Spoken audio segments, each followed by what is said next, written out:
Tonight, we're privileged again to incorporate Pepperdine University's Global Service Initiative, Waves of Service, into our celebration.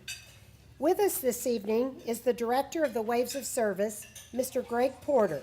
Greg, will you please come and share with us?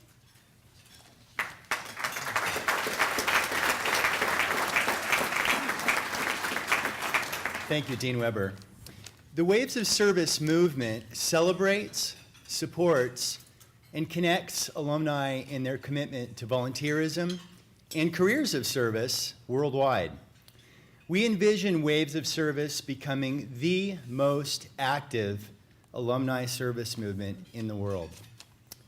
Since its inception in 2009, Waves of Service has connected hundreds of alumni to other alumni, students, and Pepperdine community members who are serving together in nonprofit organizations across the nation. We've celebrated the incredible work of these dedicated alumni through thousands of social media connections, more than $15,000 given in awards to the outstanding nonprofit organizations of our Waves.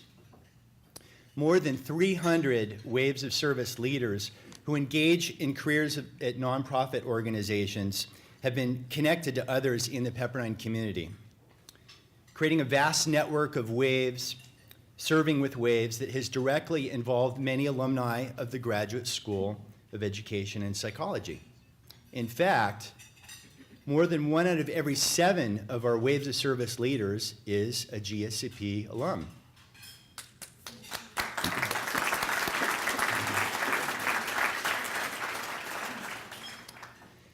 As part of the Graduate School of Education and Psychology, you are inextricably tied to Waves of Service merely because of the path that you've chosen, committing yourself to educating and improving the lives of others.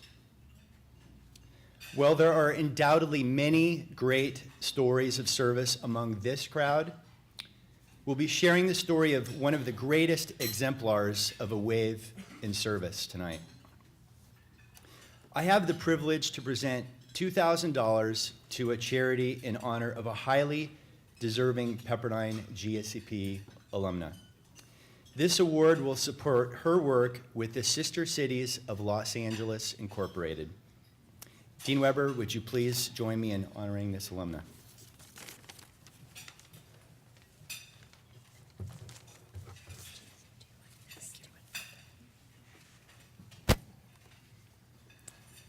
The Graduate School of Education and Psychology's recipient of the GSEP Waves of Service Award is Dr. Ernestine Thomas Robertson. Ernestine, would you want to come forward?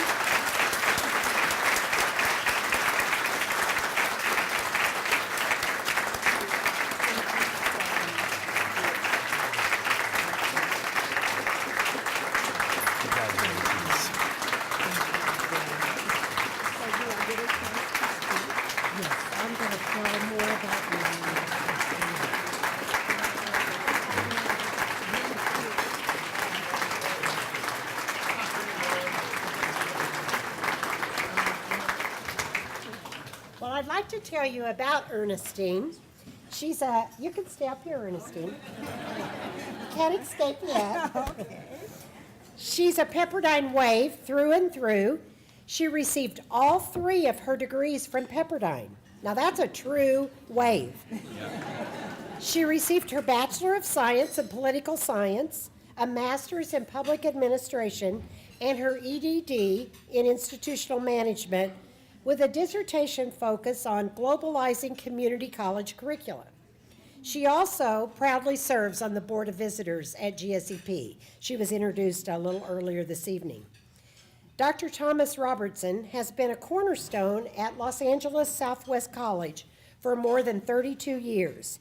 She began as a professor of political science, and she has recently retired as dean of the college.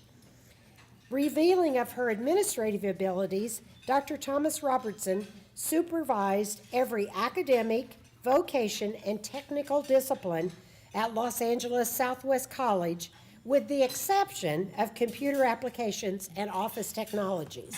So that's quite a broad background.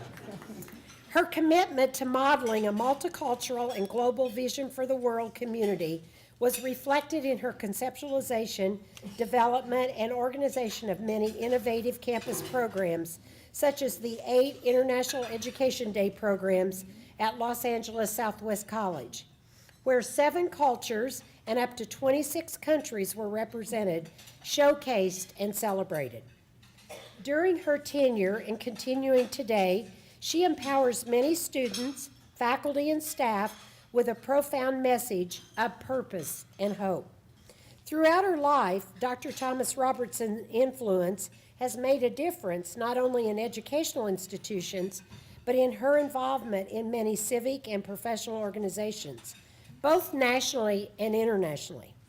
She serves as president of the Los Angeles Lusaka Sister City Committee and recently supervised the implementation of their Women's Entrepreneurship Program in microfinance that's in Zambia.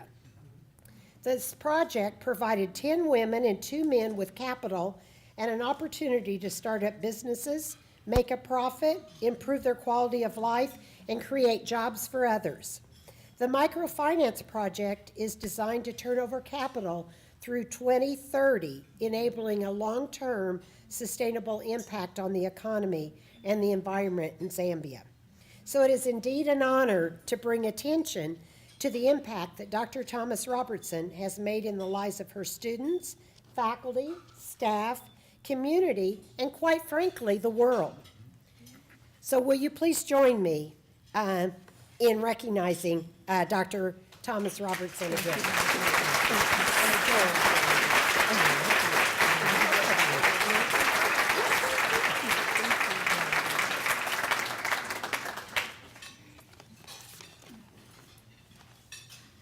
Mr. Porter, as Director of the Waves of Service Program, I thank you and Dean Weber for that most distinguished introduction.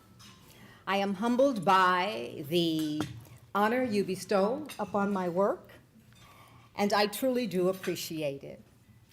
Provost Darrell Tippins, Vice Chancellor Miller, Dr. Susan Rice, member of the Board of Regents, and Dr. Ricker, Dean Weber, of course, and Associate Deans DeMaio and Hamilton, my colleagues at the Graduate School of Education and Psychology Board of Visitors, Mrs. Claudette LaCour, Director of Alumni Relations, ladies and gentlemen, thank you for the honor.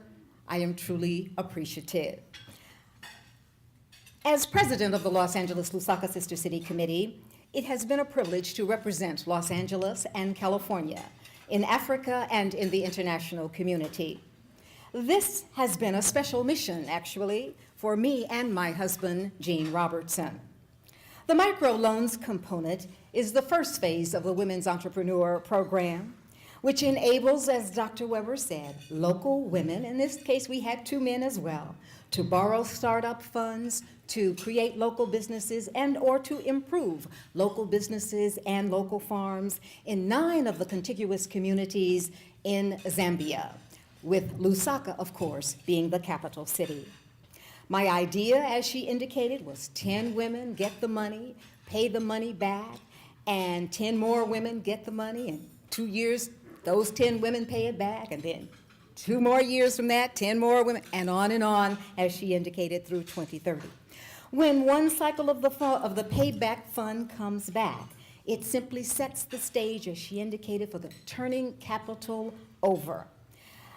Each cycle then means that we create the kind of continuity where we're not looking for the monetary profit, because that certainly is not there, and there is going to be attrition in this kind of program. But as the original fund is replenished and new funds added, then we will then incorporate our second phase of the project, which is a clean water purification, irrigation for thriving small communities project, okay? And We feel that this is really critical because there are two particular compounds. One is chaisa, the other one is garden compound, that we'd like to focus our water, clean purification water project in. We consider this vital to the development of a continent, the continent of Africa, that has actually enabled the development of the modern world, if you think about it.